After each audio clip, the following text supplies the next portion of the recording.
the intellectual dark web is basically a group of people who have these ideas that are, not supposedly not mainstream, and that, there's this sort of outer group that discusses these ideas that are not accepted in the mainstream pathway.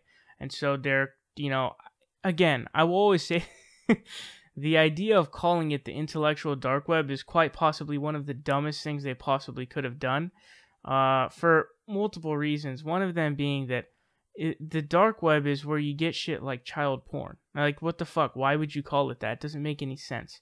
But anyways, the point here being, you guys may know who Owen Benjamin is. Owen Benjamin, I actually did a segment on him because he was on Twitter and he was like talking about David Hogg's pubes, and then he shortly got banned after that on Twitter. And he's a comedian, and so I did talk about him there.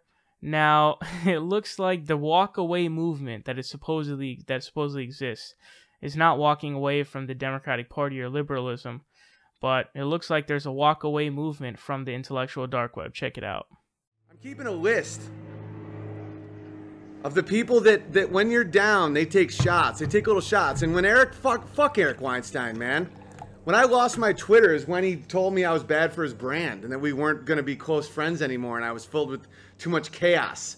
Oh, you think maybe it's because I don't have 126,000 followers that can help spread your shit? Is that maybe not part of it? Or you got a chill, a little shiver that if you speak your mind that the powerful people in Silicon Valley can take it all from me, and that made you a little scared, made you rethink your friendships. Which one is it? Which fucking one is it?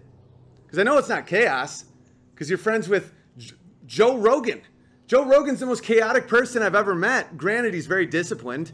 But he'll be like, oh, dude, today it's all about freezing your dick and shooting a bow and arrow and taking mushrooms, doing comedy, and then shooting guns. Like, okay, so that isn't chaotic? Oh, wait a minute. It's about money and power, huh?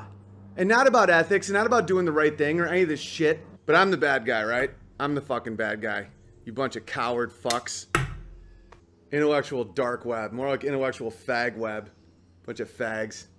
Oh, don't say that word. I mean, listen, we're here for free speech and we're here for free expression, but not these words and not this statement. And if you do this, we won't hang out with you. Oh, and never make fun of Sam Harris because he's our atheist Jesus. Sam Harris is their leader, by the way. Just know that. He's the guy that they all get scared of. Sam fucking Big Ears Harris. His mom invented Golden Girls. He's a rich kid from LA. He was born with a silver spoon in his dick hole. Golden Girls. You know how much money that is? You know how much money he was raised with? That's why he could sit for 20 days in a goddamn no talking retreat in the woods. You want to know why? Because the fucker has a trust fund. You know, God is really just for the weak.